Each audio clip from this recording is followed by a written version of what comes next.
Alright, I'm on the air.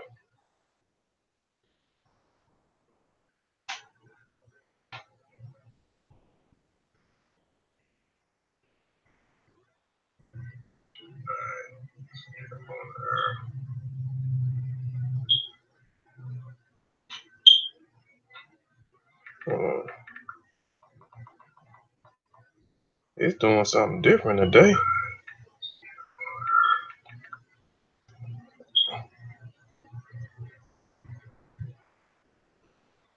Hey, Vossa. Yeah. Do me a favor, man. Go on YouTube, man, to see if I'm broadcast. It says I'm live, but like it's this red button is moving. It may be some new function that they got on there, but it's some of the red underline thing just keep moving forward. So I need to make sure that I'm on and it ain't recorded and then stop.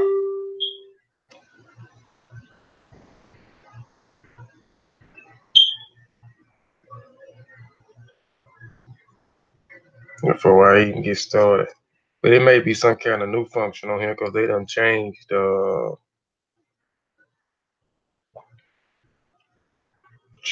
many things on the YouTube channel on the control devices. So it may be y'all give me a second, y'all, if y'all can see. We're just trying to get some stuff situated and then we're gonna jump straight into the presentation. Yeah, I seen you in there. I'm gonna have to go get my laptop so I can do two things at once. But I seen you live on there. Yeah, it looked like it's moving. I see 4 people in here. Sean, uh, uh, am I good, Sean? Let me know, am I good, man? Cause this doing something different on my end. I'm on Facebook. I just want to make sure everything's straight before I get started. So can you hear me clearly? Can y'all hear me clearly? Am I still recording?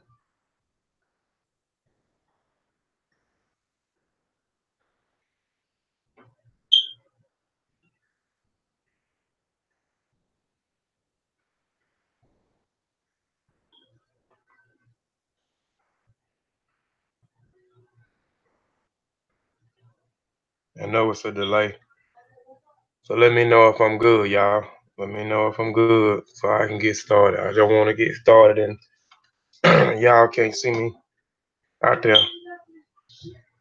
Sean, am I good, man? I see you came in the chat. Okay.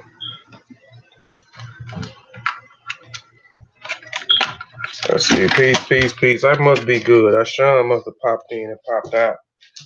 Y'all, am I good? Peace from West Africa. Peace Sutek. Peace, brother Sutek. Let me know, y'all, if I'm good out there. Before I get started, I'm trying to make sure that uh y'all can hear me and I'm still recording. It's showing something different on my end. So I just want to make sure I'm good and clear. Yes, I'm good. Everything look good. I went and got my laptop. Everything looks good on my end. Okay. I Yeah, I think your see. son was just in the background. Yeah, it's like a lit thing. Like I recorded it and then the video stopped and it's just showing a lit red line like we're finna get ready to stop. But everybody say I'm good. Peace. Queen Nubia. Peace LB. Peace LB. Yeah, I'm finna get ready to get started. I just was trying to make sure that everything was good and have no technical difficulties. YouTube is always updating and changing stuff, man. So yeah, let's go ahead and get started, man, with no further delay. Um Before I share my screen, man, first I wanna say ETM Hotel, Dual, Dual Aku, Dual Netcha, Fatmu Alafie, Fatmu Iwa Pele, and I want to continue to scratch this. That means bring forth peace and bring forth good character. So please bring forth peace and good character into the chat. Also, I want to say Majuba Iba E, Alagba, Majuba Iba E, Ilagba. I always want to give honor and respect to the elders, the real elders out there. They know who they are. Also on this Majuba Iba E, Egungun, Majuba Iba E, Egungun, Egungun Kiki, Egungun. I always want to give honor and praises to the ancestors, because without the ancestors, we wouldn't be here. And oh, Black African Power, family. So appreciate y'all for tuning back in to the Mossi Warrior Clan channel. I'm gonna go ahead and get started. Appreciate everyone that's in the chat now, and appreciate everyone that's gonna come later into the chat, and appreciate those that may come back in the archives and look at this presentation later on when they have some time on their hands. I'm gonna go ahead and share my screen. Before I share my screen, brother Vasa, you got anything before I get started? Peace to the audience, now, present, and the future audience, and interested to see what this show is going to be about.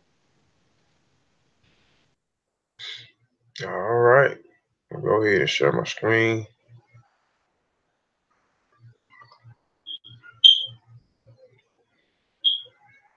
Oh man, what's going on?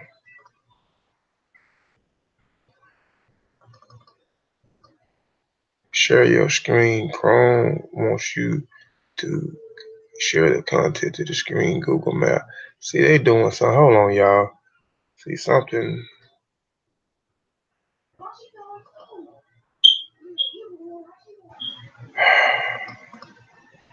All right, there you go. I don't know what's going on today.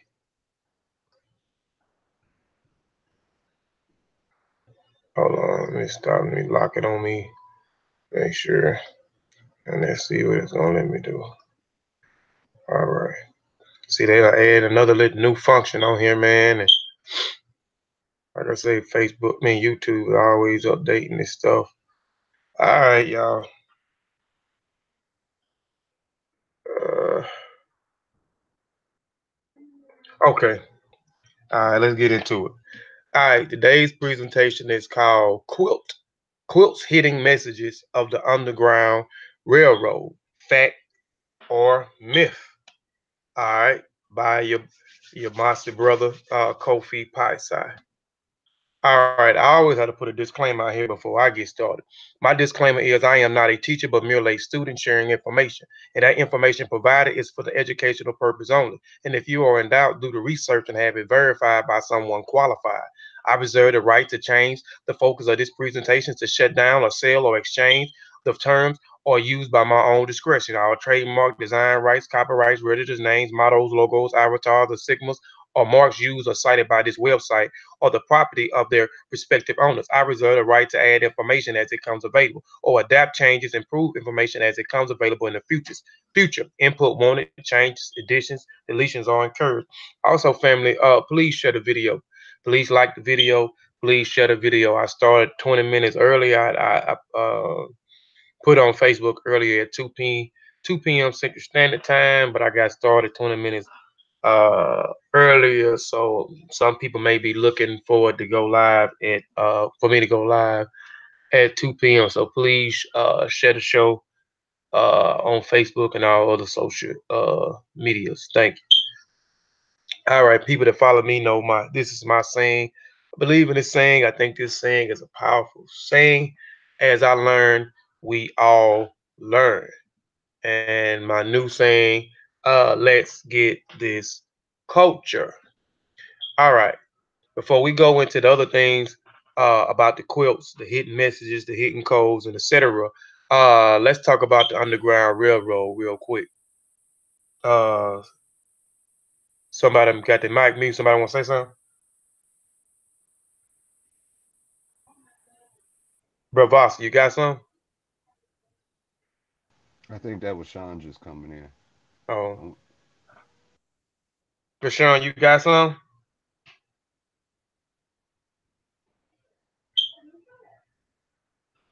All right. Well, let's get into it. The Underground Railroad. Oh, Thing, man. that what now? Do your thing. Oh, all right. All right, the Underground Railroad was a network of secret routes and safe houses established in the United States during the early to the mid 19th century and used by African American slaves to escape into free states, Canada, Nova Scotia, with the abolishment and the allies who were sympathetic to their causes. The term is also applied to the abolished, both black and white, free and enslaved, who aided the fugitive. Various other routes led to Mexico, overseas, and early escapes route running south toward Florida, then to the Spanish possessions, except 1763 through 83. They existed from the late 17th centuries until Florida became the United States territory. So right here, it's talking about we know at one point in time Florida was when Spain had it. It was a safe haven for our ancestors to escape uh, and go into. Existed late 17th century until the Florida became the United States territory in 1821. Ending the safe haven for escaped slaves was then the main reason for Florida changed nationality. However, the network, now generally known as the Underground Railroad, was formed in the late 1700s and it ran north into the free states of Canada and reached the heights between 1850 and 1860. One estimate suggests that by 1850, 100,000 slaves had escaped via the railroad. And here, just on this side, is just some of the routes that they took during the Underground Railroad. And specifically, we're going to be talking about them going into Ohio, well, them in Memphis, them going into Ohio, uh, them going into Canada. People of different religious faith, Masons, Quakers, Eastern Stars, Native Americans, free blacks, and white citizens who were sympathetic to the enslaved African main stations along the trail to freedom. They provided food, clothing, and travel assistance to escaping leads and secure places for them to hide. Conductors, as they were called, traveled with the escapes at the great risk of to themselves. All right. Underground Railroad codes and phrases, since we still talking about the Underground Railroad, and this is dealing with the Underground Railroad, we're just dealing with the hidden messages and hidden codes in the quilts, and also we'll touch on the songs. The wind blows from the south today. Warning the slaves, bounty hunters nearby. These are just some of the code phrases that they will give each other. A friend with friends, a password used to signal the arrival of fugitives with the Underground Railroad conductor.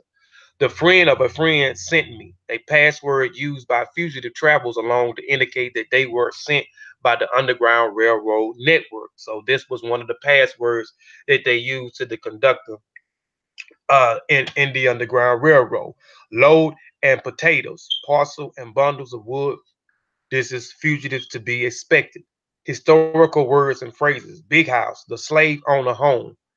Dear, let me see something. I might have kept that on there. All right, I'll just go to the next slide because I supposed to took that off there at the bottom. But historical words and phrases. Big house, the slave owner's home. Dear, expensive. Make water, urinate. Massa, the slaveholder, usually expected his slaves to call him master. Massa was deliberate misuse and corruption of the term, used by the slaves and diminish the respect of master commands. Overseer, a person who directs or supervises the work of slaves, sometimes called a slave driver because of the harsh treatment it inflicted. He afflicted. Privy, an outhouse. Skiff, a small flat bottom boat. Slave catcher, white man paid by slave owners to track and capture runaway slaves within and beyond the local areas. Uh, Patty rollers. Patty rollers were another threat to escape slaves. Patrollers were hired by communities to police the plantation courtside. Stillway, an example of slave songs. While songs provided comfort and entertainment, many were sung to pass along messages about secret meetings and the escape. So we'll talk a little bit about the songs. I could have went it more, in depth with a lot of the songs during the Underground Railroad, but those songs also had hidden meanings in them, just like the quilts had uh, uh, hidden meanings and hidden codes in it. in plain sight. All right, Underground Railroad codes abolishes a person who demands immediate emancipation of slaves. Agent, coordinator, one who plots in course of escapes of made contact. Drinking goers, Big Dipper, or the North Star. We're going to talk about the North Star in a little bit. Freedom Train or Gossip Train, code name for the Underground Railroad. So they also call it the Freedom Train or the Gossip Train or the Underground Railroad.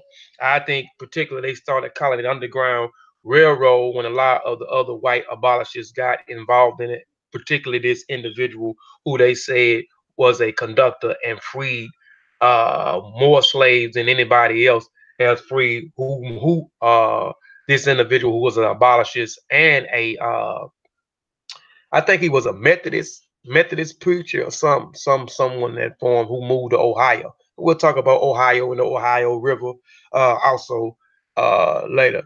Uh, Heaven or Promised Land, Canada. So most of Heaven or the Promised Land was Canada.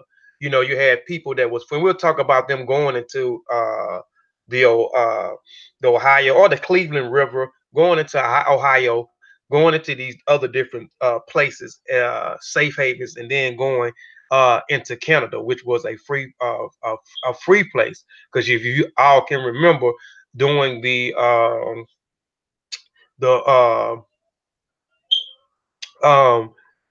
the United States, you know, claiming their independence in 1776, you know, a lot of the British told a lot of our ancestors that was kidnapped, if they fought with them in the war, then they would provide them a safe haven, provide them with certain things. So those who fought in that war, uh, the first I think it was called black loyalties. Those black loyalties they moved into Canada. They gave them land, et cetera, and then later on they moved into got a deal where they moved into Sierra Leone. We may talk about that, touch on that a little bit later on. But their Pacific goal was to get to Canada. Their Pacific goal again was to get to Canada.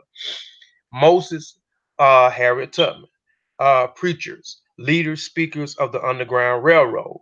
And again, like I said, you had a lot of Quakers, Methodist preachers, Catholic preachers. Well, I don't know if Catholic preachers was, but you had uh, many denominations who were preachers who are also abolishers. Pharaoh, they use the word Pharaoh, slave owner. Ship because you know they was indoctrinated as well on the plantation. But we'll get into that a little bit later on in the presentation as well. Shippers, people who escorts the slaves, stockholders, donors, and money, clothing, and food, and underground railroad. Station master, the keep and the keep of the safe house. Station, a place of safety, of temporary refuge, and a safe house. So they call the safe houses stations, right? They call the safe houses stations. So here is, and see this slide is out. I messed up the slides. I forgot to rearrange them because I added these quick. But here is one, particularly of a safe haven or what they will call a station. A station again on the Underground Railroad was the station was a safe house.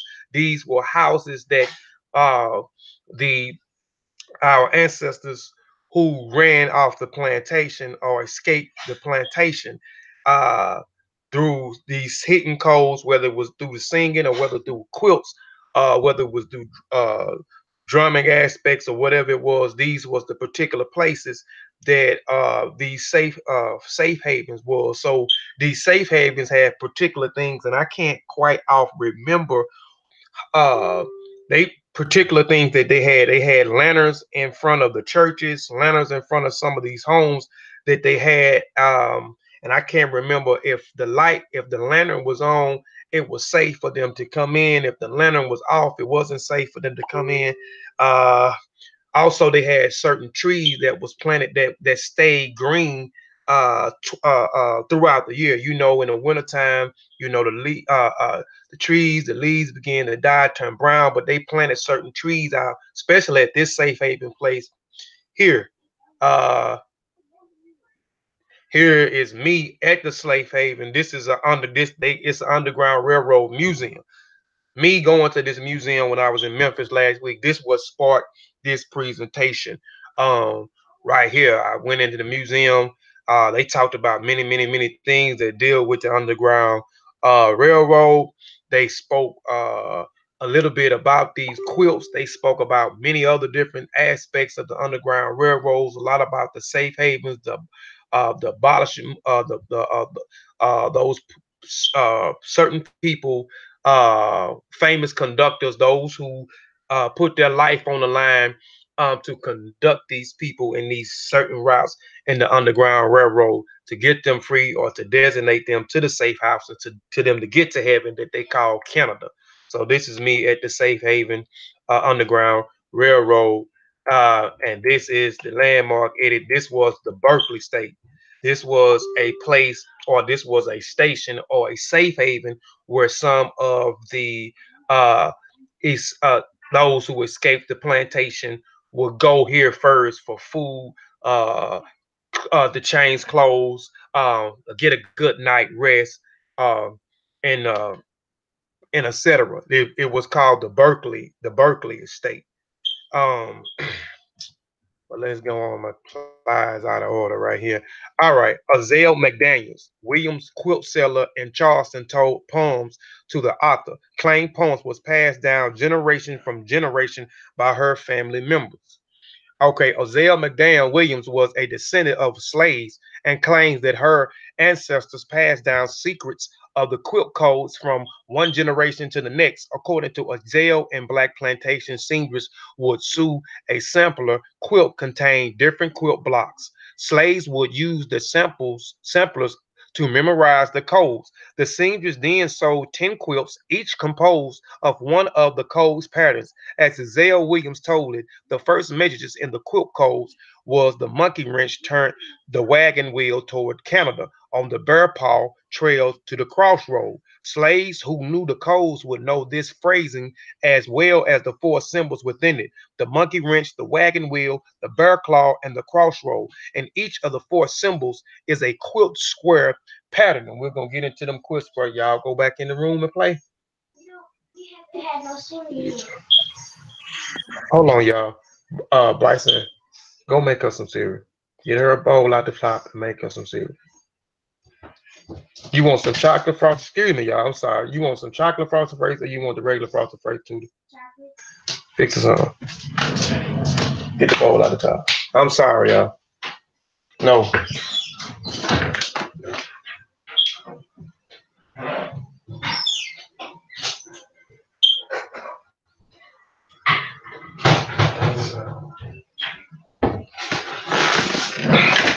All right. Ozell, okay, where I left out. As Ozell told it, the first messages in the quilt codes was was the uh was the monkey wrench turned wagon wheel to a counter and bear paws tails to the crossroads. Slaves who knew the codes would know this phrase as well as the four symbols within it. The monkey wrench, the wagon wheel, the bear paw, and the crossroads, and each of the four symbols is the quitting square patterns. Again, like I said, we'll get into those patterns, what those patterns means. I'll show some of the quilts, etc. I wanted to take a picture in the museum, or actually one of these quilts, but once you got in, you could take the pictures outside of the station or the museum or the safe haven. But once I got inside, I wasn't able to take any pictures of anything uh, in the museum. I was able to purchase a few books while we was in there. Okay. In a series, a discussion with Tobe and DeBar, McDaniel described the codes of a plantation seamstress would sew a sampler quilt contained different quilts patterns. Now, these guys I'm talking about, Tobin and DeBar, Tabar, who was a professor, I think at Washington State. He was a historian, and Tobin was the first person who met Axel. Let's go back to her real quick. Azella McDaniel Williams. He met her in South Carolina, um, at some kind of store or flea market where she sold quilts.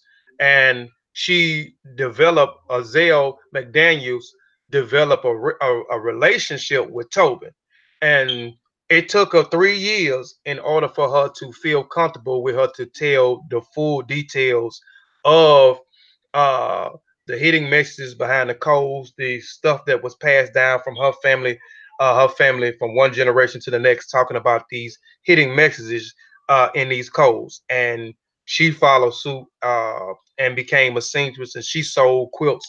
And this is how Tobin met. And then later on, DeBar, the historian, she got, I mean, DeBar's got involved. Described the codes of the plantation seamstress would seem a sampler quilt containing different quilts patterns. Slaves would use the samples to memorize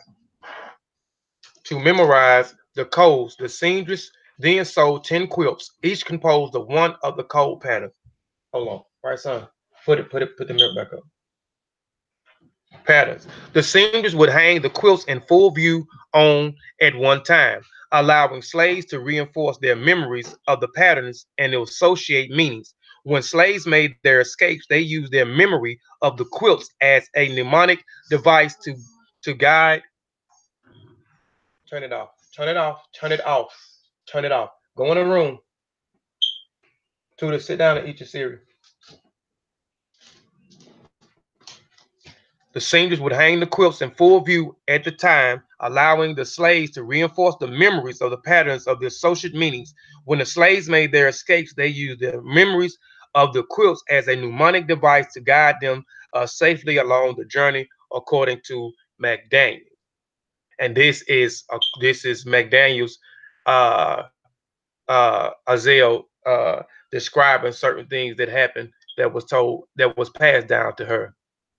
The signs and symbols developed by African mathematics and represents many tribes and their beliefs. The secret quilt code was developed as a way of helping enslaved Africans to escape from the southern slave states of Southern Carolina and northern Georgia. The fabrics they used often were scraped sage from torn shirts or dresses and loved ones who had been sold. These quilts was used to communicate information on when and how to escape on the Underground Railroad. All right, now let's go back before we jump more further into the quilts and the hidden messages behind those blocks inside the quilts, those signs, what they actually mean, what they did to memorize these signs. These signs were hidden messages on for them to get to heaven. Heaven was called Canada, or for them to get to the Jordan River to a safe haven or a station, and then into Canada, uh, which was the Jordan River. We'll get into what the Jordan River was, and what we'll get into the hidden message behind one of the songs. But let's go back to the first thing that they started communicating with each other and started talking about slave revolts, and they communicated if with each other was through the drums. So when first brought to North America during the 1600s and the 1700s, slaves from the west coast of Africa used drums to communicate with each other in much of the same way as they did at home. I said many people seen two of the presentations where I deal with the drums. I said the drums was our first cell phone. You know what I'm saying? We use this message uh, to communicate with each other. You know what I'm saying? Um, by the way of the drums. Certain drums reached long distance. I showed a drum last week, or the week before last, when me and Sin Sean did "What Is African Culture." I showed you one of the talking drums. This talking drums, the design, the way it is. If you want more information on it, you can go to another presentation that I did about the drums. The is the oldest instrument. Uh, the way of life. It's a long my long titles, but anyway, I tell you how they design the drum, what kind of animal skin did they use, what kind of wood did they use to carve, how do they do certain things in order for their tone when they use the drums to go long distance. Some say 4 or 5 miles, so they communicated with each other through the drums on different plantations, and do some of these messages. They knew when and where certain slave revolts was going to take place. but communicating with each other in much of the same way they did at home, sending cold rhythmic messages where Europeans could not understand the long distance messages. In a way, slaves held in different encompassment could stay in contact and rebellions could be planned. But after some time, the master realized that the drums could talk.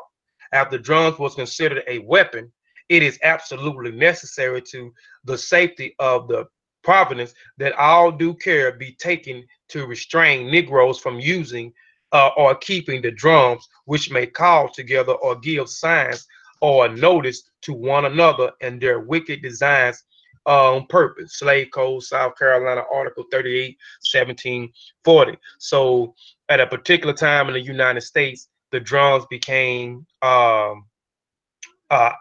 It became banned, and then they spread it uh, across or abroad where the drums were banned.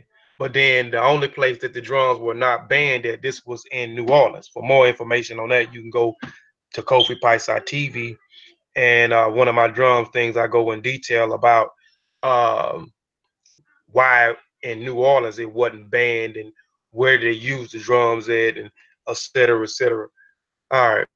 Enslaved Africans was prohibited from drumming, speaking in their native language, and learning to read and write English.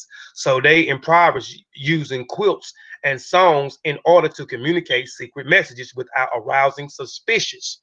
Negro spiritual songs such as Come Down Moses, Wade in the Water, I'll Fly Away, and Steal Away we memorized in a certain order that went along with the sampler quilt patterns in a secret code way. I'm gonna read that again.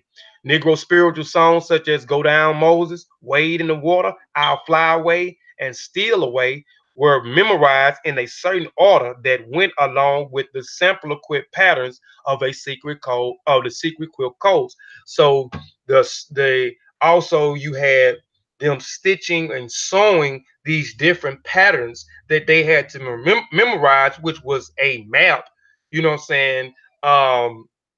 And they also had these Negro spirituals that a lot of us still sang, and those that still are involved in the church sang some of these songs in the church, these old Negro spirituals. And these songs had hidden meanings behind them as well, had encoded messages in these songs.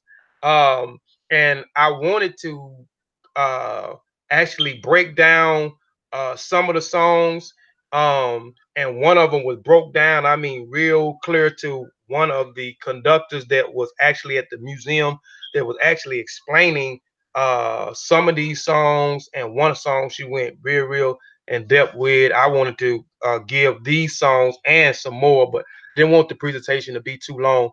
But the songs and the quilts went hand in hand. Some experts say that the songs gave secret messages to runaway slaves and helped them to stay safe from the people who were chasing them. It is believed that Harriet Tubman, who helped many slaves, what? What you mean?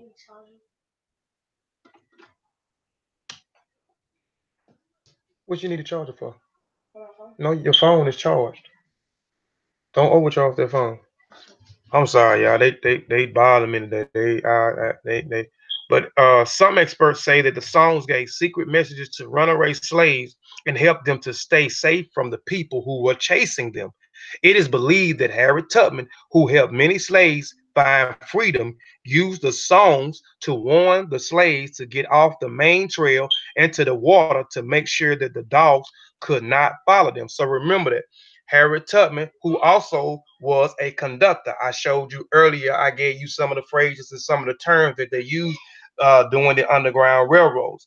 And one of the words was a conductor, those who put their life on the line to conduct people to escape off these plantations through these through the Underground Railroads, or do these different routes to get to these different safe havens or different stations so they can get into Canada. All right. So she used these songs. So this is just a little picture. I thought it was fly. I did thought it was fly. It was a little ink painting that someone made of supposed to be Harriet Tubman. and she got a little shotgun, a rifle, whatever that is, and she got everybody. She's conducted them on these different routes. So she was a famous conductor, and she was also a spy. And it said that she used certain songs for them to get off of these certain paths. So let's go into Wade in the Water, and we got to also remember that a lot of our ancestors that was brung here, that they had their own way of life, or the way of the ancestors. Some brung here was already Christianized. Some here was already Islamized, or if that's even a word. But a lot of our ancestors came with their own tradition, their own way of life, the way of their ancestors, their own uh, religion, if you want to call it. And we know that a lot of them was indoctrinated um, before they even made it over here. You had certain missionaries that went into Africa. Uh, and evangelized and converted people and told them that their way of life was wrong and they should follow their way of life and follow their God, and so forth. But we know that a lot of our ancestors was Christianized over here. So they had to use what they had and encode it so that the uh, slave master, would think that they were just actually singing particular songs. So it says, wade in the water, children, wade in the water, wade in the water. God's going to trouble the water. If you don't believe I've been redeemed, God's going to trouble the water. I want you to follow him on down to the Jordan stream.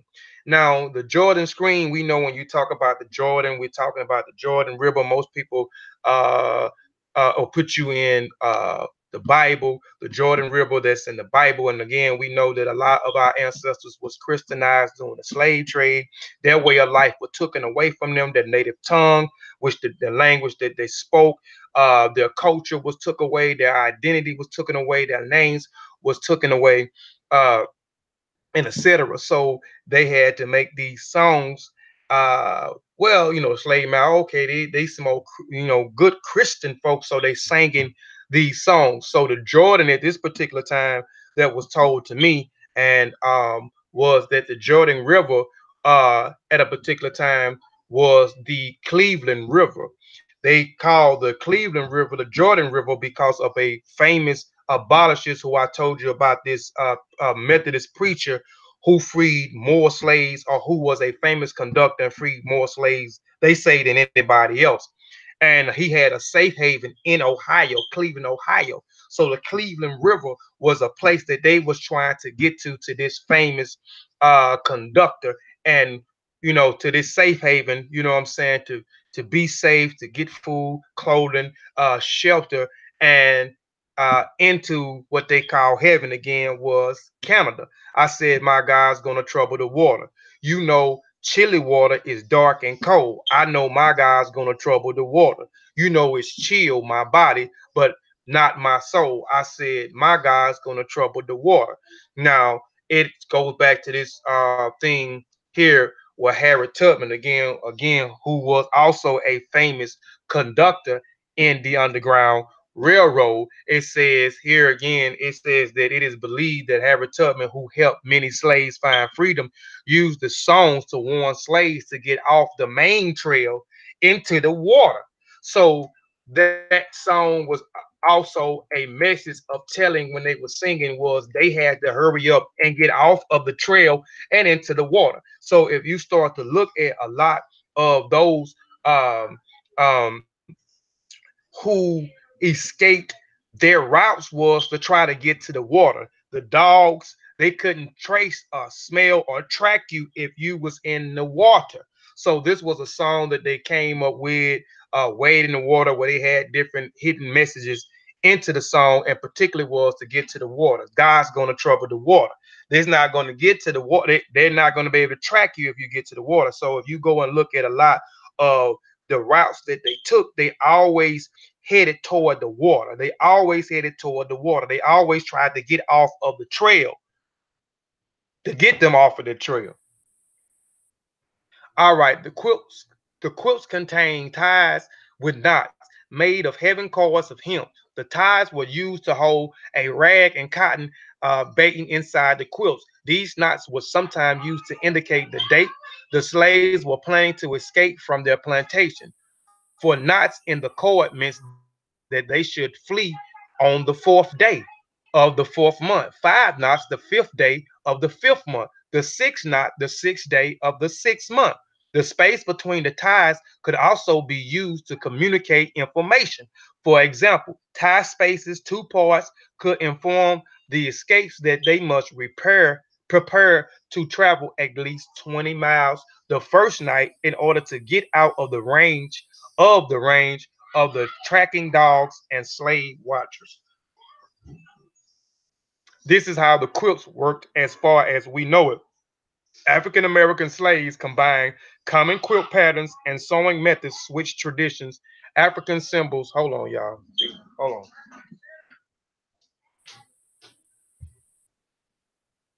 Y'all gonna have to be quiet. I'm recording. I'm gonna be doing a show. Y'all gonna have to be quiet. Come back in. I'm gonna take that laptop and phone.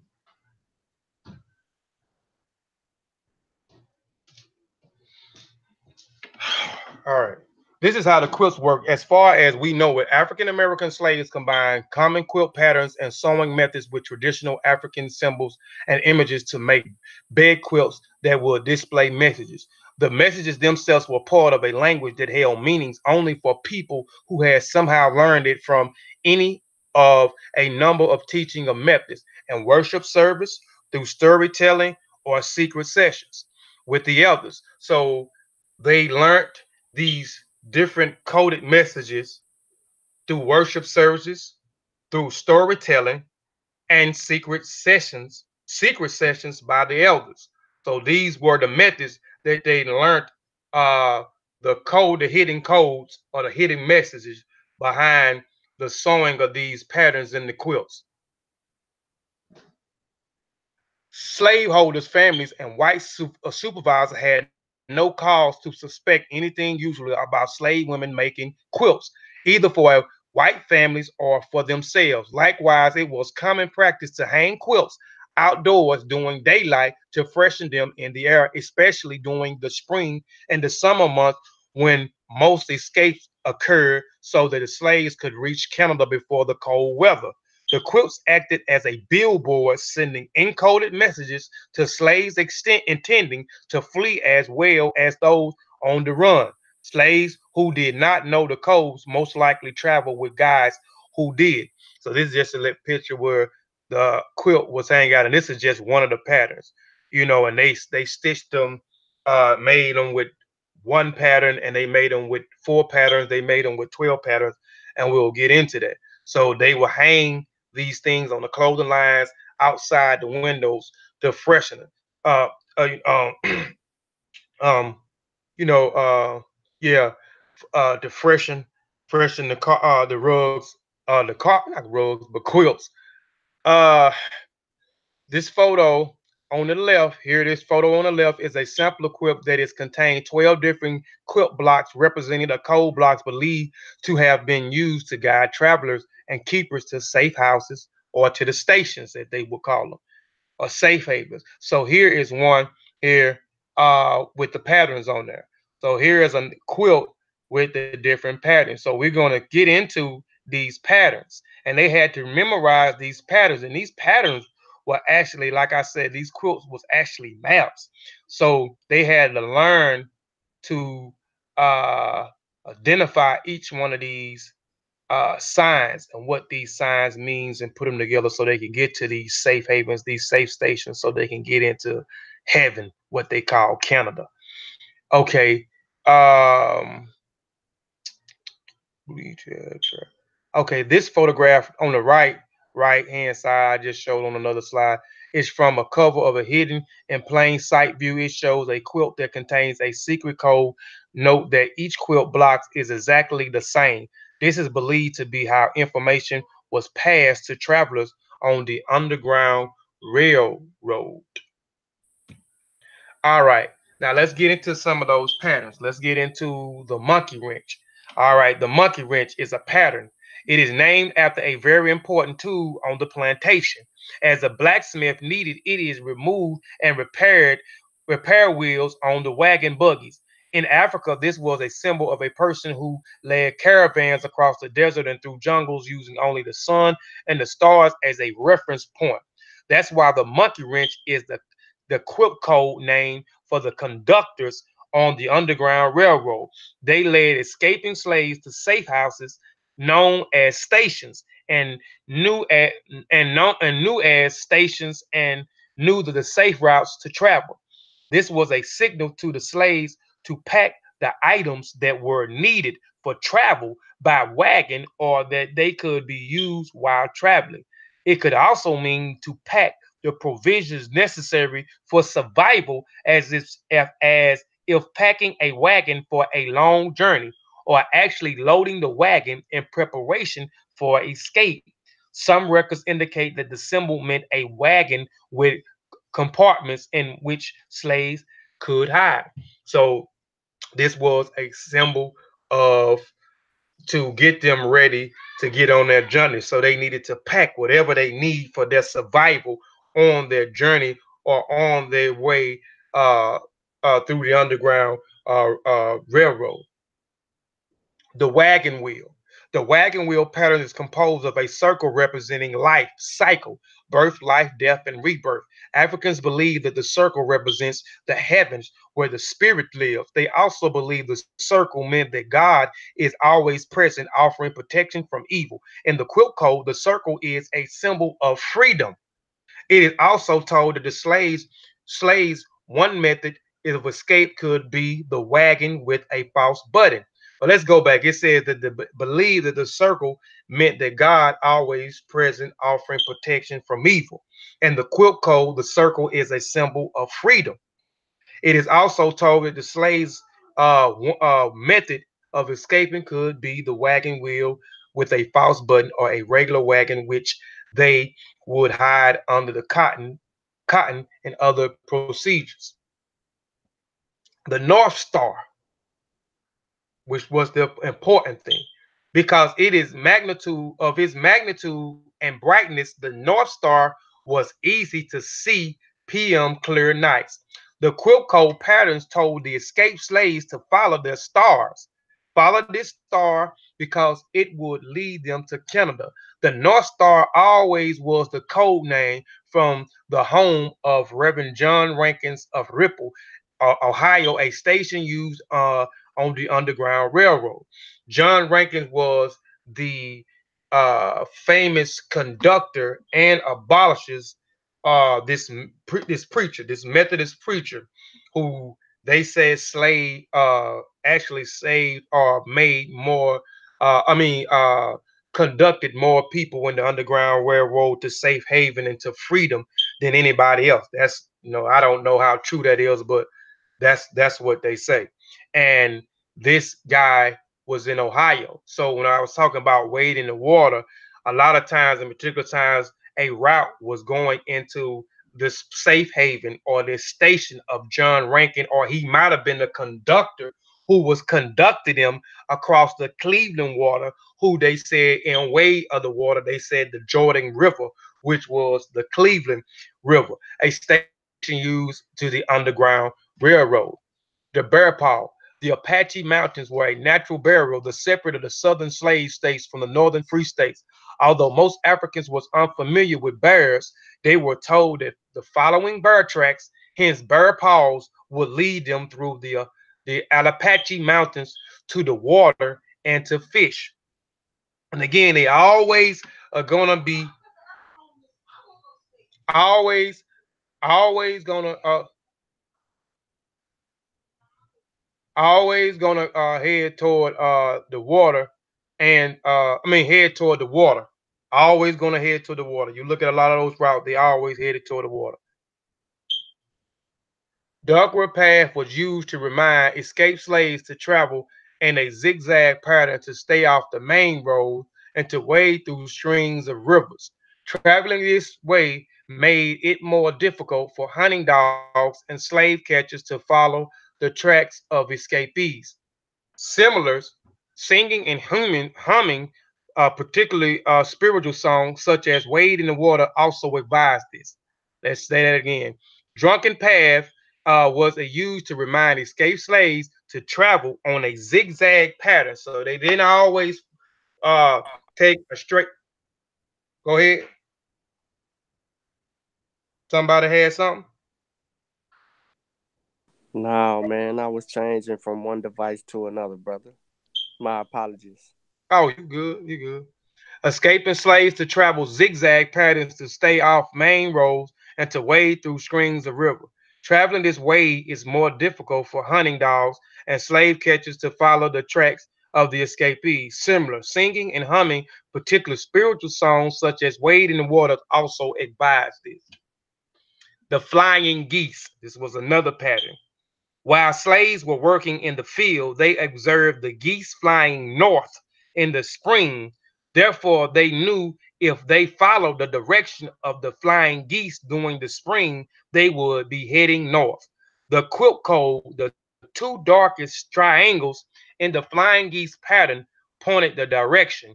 This is why the placement of the quilt when it was displayed was important. Crossroads.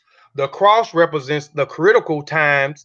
Uh, well, actually, it's supposed to have been crossroads represents the critical time in our lives when making a decision affects us and our loved ones. In many regions of Africa, the symbols was often woven in fabric into fabric. Its quilt codes. It was a code name for Cleveland, Ohio.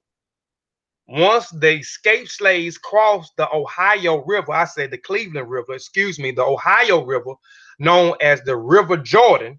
Again, the escaped slaves across the Ohio River from the River Jordan. And again, we talked about the song Wade in the Water. There was a lot of songs that the conductor slayed, these Negro spirituals that they sung had hidden messages in them.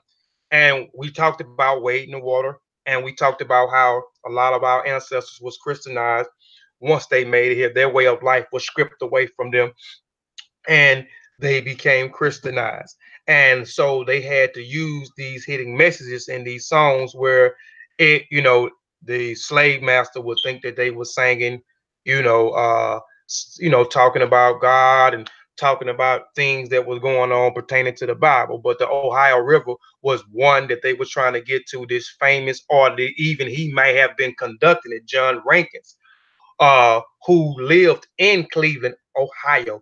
They was trying to get to his safe haven. A station is what it was called, so they can get in again into what they call heaven, which is Canada, which was a free town if they made it there. They were often taken to churches in Cleveland known as Hope.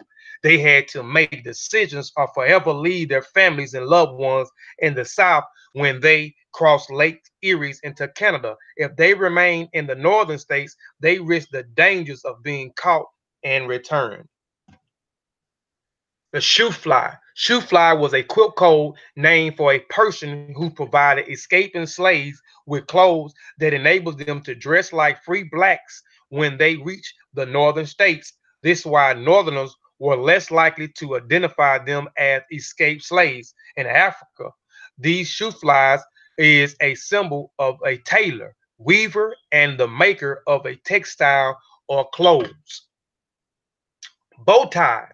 In the 1800s, free blacks in the northern states wore a coat and a shirt with a bow tie. In a quilt code, the bow tie blocks advised the men to dress up and put on cotton and satin bow ties. Those two slides was one who helped them to dress, and these was what they needed to dress so they can fit in with the other freedmen and not look like slaves, escaped slaves or escape kidnap victims, as I like to call them. In the northern states, free blacks and whites women wore long dresses with Sioux buttons and Sioux bonnets.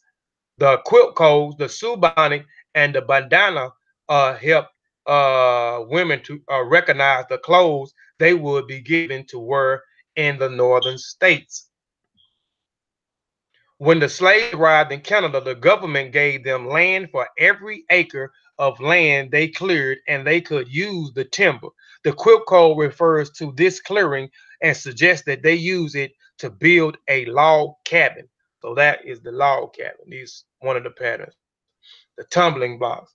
This pattern hung on a fence or clothesline and formed slaves who wanted to escape to get ready to leave and gather food, extra clothes, and anything that could be used as weapons because the journey would be dangerous. In the quilt code, tumbling blocks was also a code name uh, in the Niagara Falls, the landmark before freedom. According to written or oral testimony, some escapees crossed the river in boats while others swam.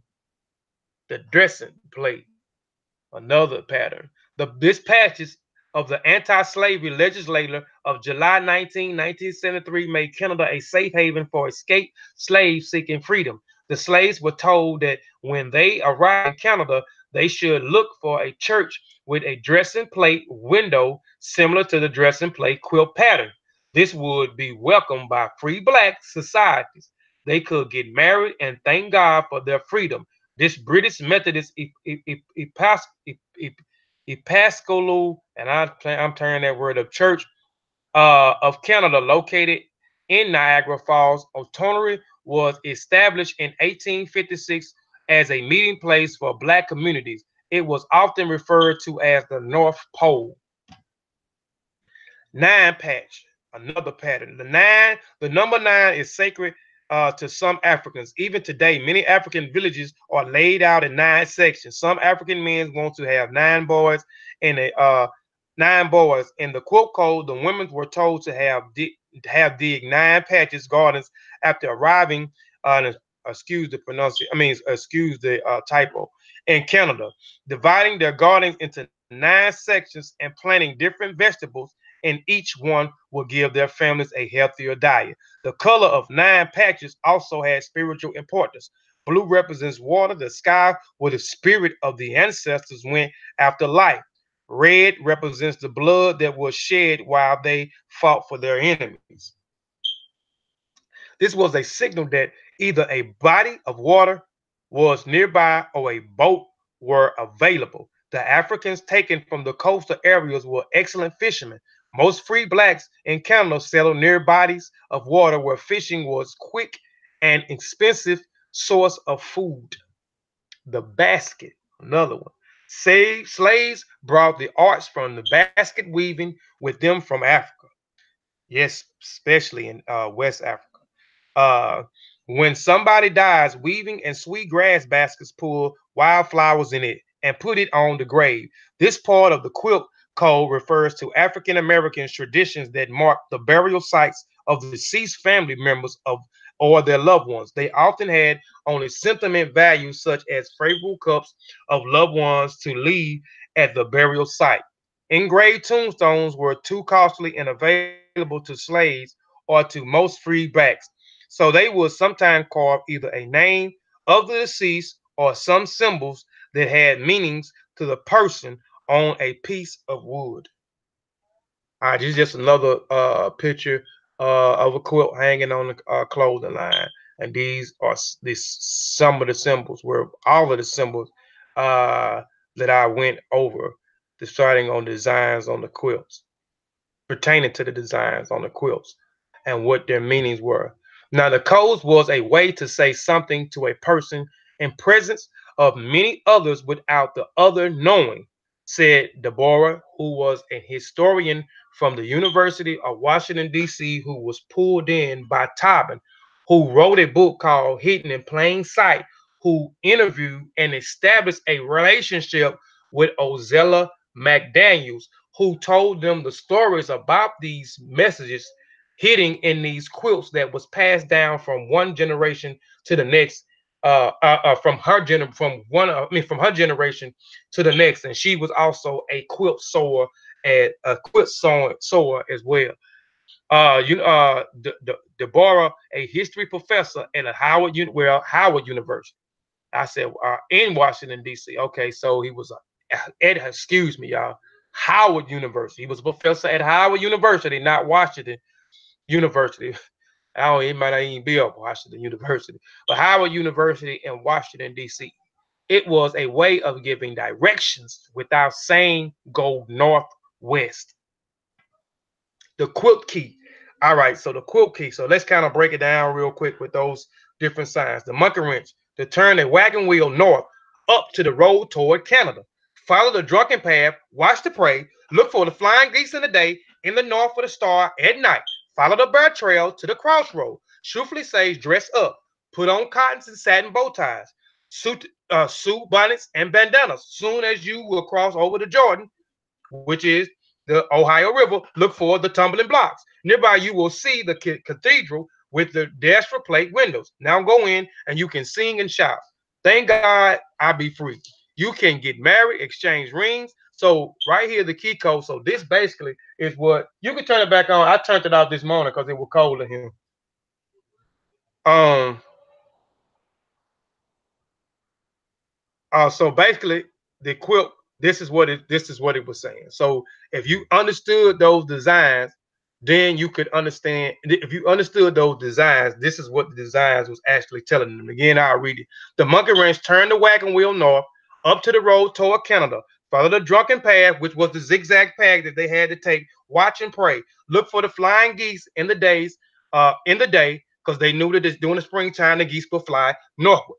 Uh, in the day and North Star at night, and they will follow the North Star at night. Follow the bear trail to the crossroads. To the crossroads, Shoofly say, dress up, put on cottons. You know, they was going into the crossroads into the safe havens, the safe stations before they made it to heaven. The Shoofly was a guy who they had to dress them up so they wouldn't look like, you will meet a guy or a person who would dress you up where you wouldn't look like an escaped slaves, you will look like them. Put on cotton, satin bows. These women will put on satin, but the guy will put on satin bow ties. The women will put on suit and bonnets and bananas so they can fit in with the regular other free people. Soon you will cross over the Jordan, which they was going across the Ohio River into Cleveland. You will follow and go into the waters. You will go into the Ohio River or follow the Ohio River into the safe haven of James Rankins. Look for the tumbling blocks. Nearby, you will see a cathedral church with a Dresden Plate window. You see a place. This is also will be a safe haven, and they use certain things like candle or different things where it was safe to come into this church or it wasn't safe to come in at a particular time. Now go until you can sing and shout. Thank God I be free. You can get married, exchange rings, no more Irish chains around your feet. You can build a log cabin. The women can dig and plant a 9-patch garden. When you get hot, you can fan. The men can go fishing in the sailboats. When somebody dies, weeds and sweet grass baskets, put flowers in it and put it on the grave. You and your children can never be sold again. It will always be howdy and never a goodbye. Again, this is another quilt here with a lot of those quilt designs on there. And I showed you the different methods that they used in order to remember these, which was worship, uh, uh, secret sessions with the elders, and etc. All right, fact or myth, because there is some talk as have been going around uh, with a lot of different historians whether the quilts actually is a real story. Actually, is it a fable or is it real? And as I was talking with the conductor when we was at the museum, when she was stating, I ain't gonna say was talking because I brief talked to her. She was stating, a lot of these different safe houses. She was explaining a lot of these different safe houses and uh, certain messages that they use through these quilts. But a lot of the information they say came from this one who uh, ancestors were a slave, and I don't know for sure if Zella McDaniel were a former slave. I think she were. I'm not sure. I don't think she. I don't think she were, but she were the one who gave a lot of this information to Tobin and to DeBar, who was a historian, and they put out a book called Hidden in Plain Sight. So after that book came out, a lot of talk with other different historians talking about these hidden messages in these quilts uh, has been up up for debate and still up for debate. No one knows if these stories are true or no one knows if these stories are false. These stories are still up to debate. Quilt historians and Underground Railroads experts have questions both the study's methodology of the accuracy of its findings. One expert, Giles R. Wrights, a New Jersey-based historian, points to the lack cooperating evidence, noting that the Quilts codes are not mentioned in the 19th century slave narratives or the 1930s oral testimonies of former slaves.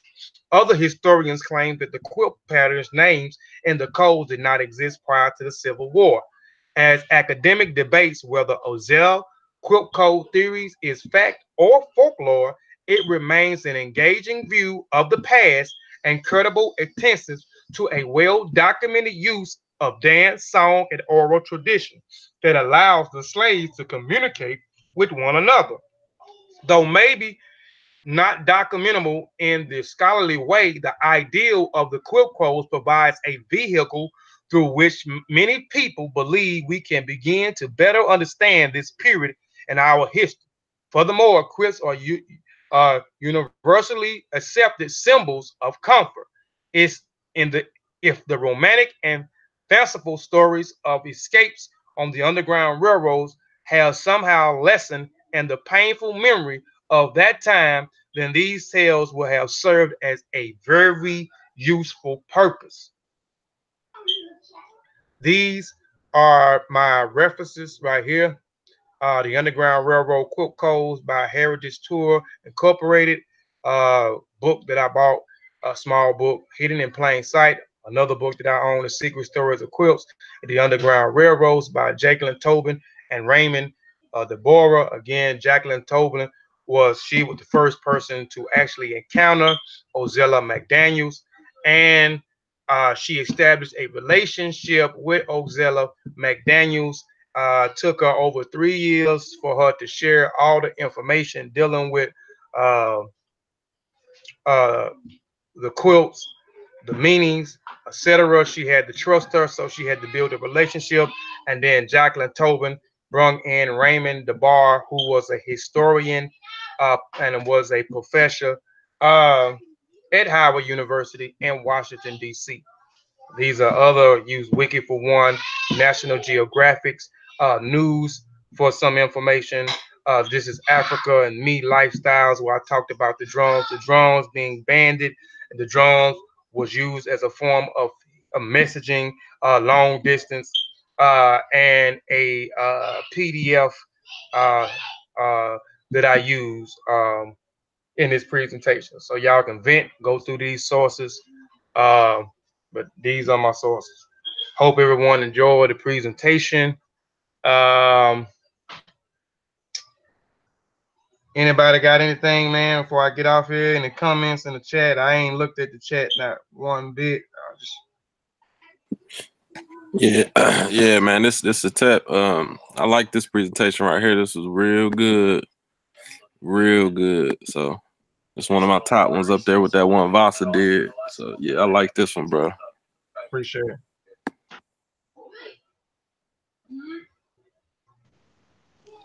I put a person of interest in the chat. Wallace Willis. He's accredited to writing Sweet Low, Sweet Chariot, and Still Away Jesus. And both of those they say are coded. But Sweet Low, Sweet Chariot was originally Sweet Harriet coming to steal me home. Mm-hmm. Um, and Yep. he started his slavery in Mississippi, but ended up in Oklahoma as a slave. Now, when he spoke of the red, I mean, I jumped ahead of myself. When the sources I read said when he spoke of the Jordan River, he superimposed that because he never got out of bondage, but he was working not too far from the Red River. So in the chat, I put it might be reference to the Red River as well. So we got to be careful if anybody's out there and they see information to understand that, in moments like that, it can be superimposed to be coded in different ways. For Mm-hmm. example, when the Seminoles crossed the Red River out of Oklahoma into Texas, they considered that a exodus. They never superimposed themselves to be in Hebrew, but they symbolically, just knowing the stories, looked at that situation the same. Um, and I'll put his name in there again. It's Okay. Wallace Willis. Most people call him Uncle Willis by his last name, and he was a slave to a Irish man, half Irish, half Choctaw uh, owner. Yeah, I have to look that up.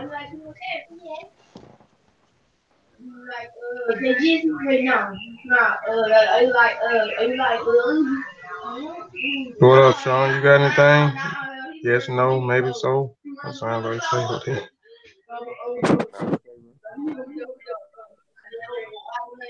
bro. What that? Said, nah, man. Straight. I ain't have nothing. I'm just so let you run your show. I sound like you said nah. You sound like you way from the your computer or from your phone. Nah, I was my hand was over the speaker on my iPad. I said, nah. All right. Okay. Well, please subscribe to these channels, family. Please go subscribe to the Seshima Army Meta Nature group. We are a group of like-minded individuals who are aspiring to be true scribes. We are studying the language, which is called the running Kemet, and the writing script, which is called the Seshima Nature, or what y'all may know as the hieroglyphs. Please go subscribe to our YouTube channel. Please go check us out on our Facebook platform, which is also called the Seshuma A Ni Meta Nature. Also, check out our website, which is also called Seshuma A Ni Meta Nature. If you want to enroll into the beginner's course to learn the Seshuma Meta Nature, go to that website. If you want any of the publications, the beginner's course, which is a textbook to the class, um, go to that website. If you want to learn how to write the sesh, you can get Emmy Cat's penmanship book. Is hold on.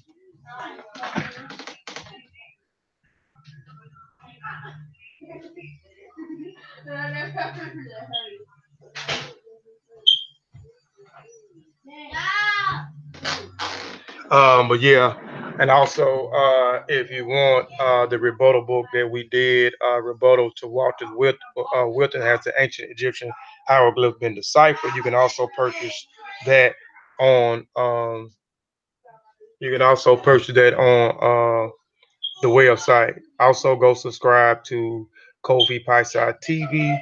It is the Black Netflix. It is the channel that takes the black man, black woman, and black child Eurocentric mind and Africanize it. It has all kind of great content on there. Not only from me, but you have content from Satep and Rob Mary Ahmed, who spoke a while ago, who's on the platform. You have content from Vasa Nicolo, who also spoke a while ago uh, on the platform. You also have some a good work from my brother Red Sean Calfana, who also on the platform. So Kofi Pasa TV is not just me. Um, T'Challa Bungaro has some information on there, so go check it out. There's a lot of good information on there. Hadn't did a whole lot. Shoot, this year, the last 4 months, it's only been one presentation, but it's a lot of info. We got over 80 some presentations, and we're going to get back on the ball uh, and putting out more information on my channel. But like I said, it's over 80 some videos on there now, so go check it out. Kofi Pieside TV. Also, go subscribe to the Mossi Warrior Clan YouTube channel. If I know you're on it now, if you had subscribed, please subscribe. If you know someone that may be interested in the information that uh, we the Mossy present, please tell someone, to subscribe to the channel, check it out, and if they like the content, subscribe, and then them tell a friend, and then that tell a friend to tell a friend. Also, look us up on Facebook on our Facebook like page. We have a lot of information on there pertaining to African culture, African tradition, African way of life. We have the sources on there as well as the information. So please go check that out. Like the page, share the page. You know what I'm saying? I hope you find some interesting information on there that you can go and share with your family. Please support the channels. Please support. Support, man, and that's all I have.